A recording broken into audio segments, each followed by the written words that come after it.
So chapter 7, you talk about the SMART goals. Can you explain that for us? Yeah, SMART goals is an acronym for specific, measurable, attainable, road-mapped, and time-based. A lot of people have different variations of that, but essentially that's my take on what SMART goals are, and I'll explain what each one means.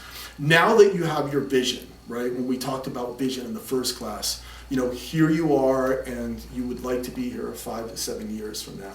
But now, essentially what we're doing is we're taking our SMART goals and we're sort of chopping those up into more digestible, bite-sized pieces. Okay. So what you're doing now is you're saying, okay, if I want to go from here to here, specifically, this is what I'm going to do in the first year. Okay? And there's a logical sort of process that fits that.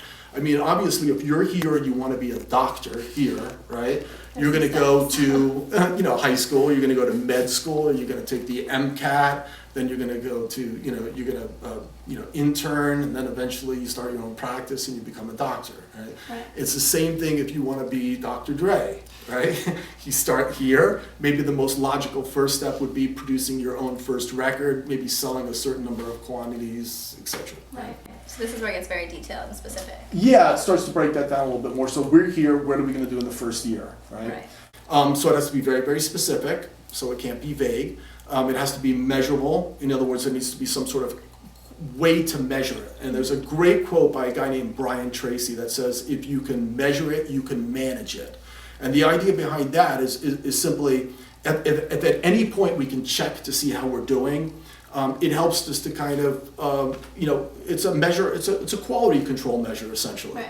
So if I were going to the gym and let's just say my goal was to, lower body fat from 17% to 14%, after 2 weeks of training, I can measure it and say, is what we're doing working? And if it's not, we can immediately adjust rather than sitting around for 6 months only to find out that it didn't work. That makes no sense. Totally.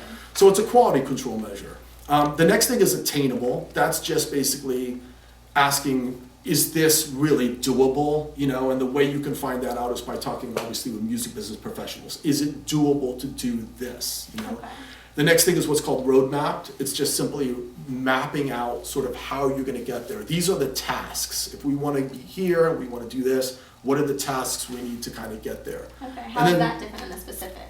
Well, specific would be sort of the end goal. Like, so for example, I might say in the first year, we would like to release our 6-song debut recording titled Ray Music. Okay. And now the actual roadmap section of that is going to be, okay, month 1, record songs, month 2, mix and master, that kind of thing, right?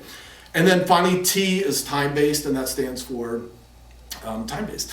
That stands for usually a year. We usually break them up in a year or 6 months. So specific, measurable, attainable, roadmapped, and time-based. Very, very good tool to use. And next, if it's okay with you, we're going to talk about branding. So hang around for the next segment. We're going to talk about branding from the company and product standpoint. So thanks.